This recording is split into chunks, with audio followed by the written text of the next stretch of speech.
పిల్లలు మనము బతకడానికి ఆహారం కావాలి కదా, అదే విధంగా మొక్కలు బతకడానికి కూడా ఆహారం కావాలి. అవునా? మొక్కలు తమంతట తామే ఆహారాన్ని తయారు చేసుకుంటాయి. తమంతట తామే ఆహారాన్ని తయారు చేసుకుంటాయి. ఇప్పుడు మీ ఇంట్లో ఎవరు వంట చేస్తారు?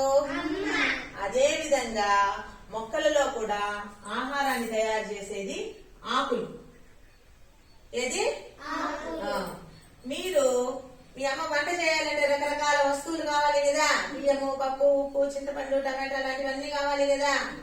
అదే విధంగా మొక్కలు కూడా ఆహారాన్ని తయారు చేసుకోవడానికి కార్బన్ డయాక్సైడ్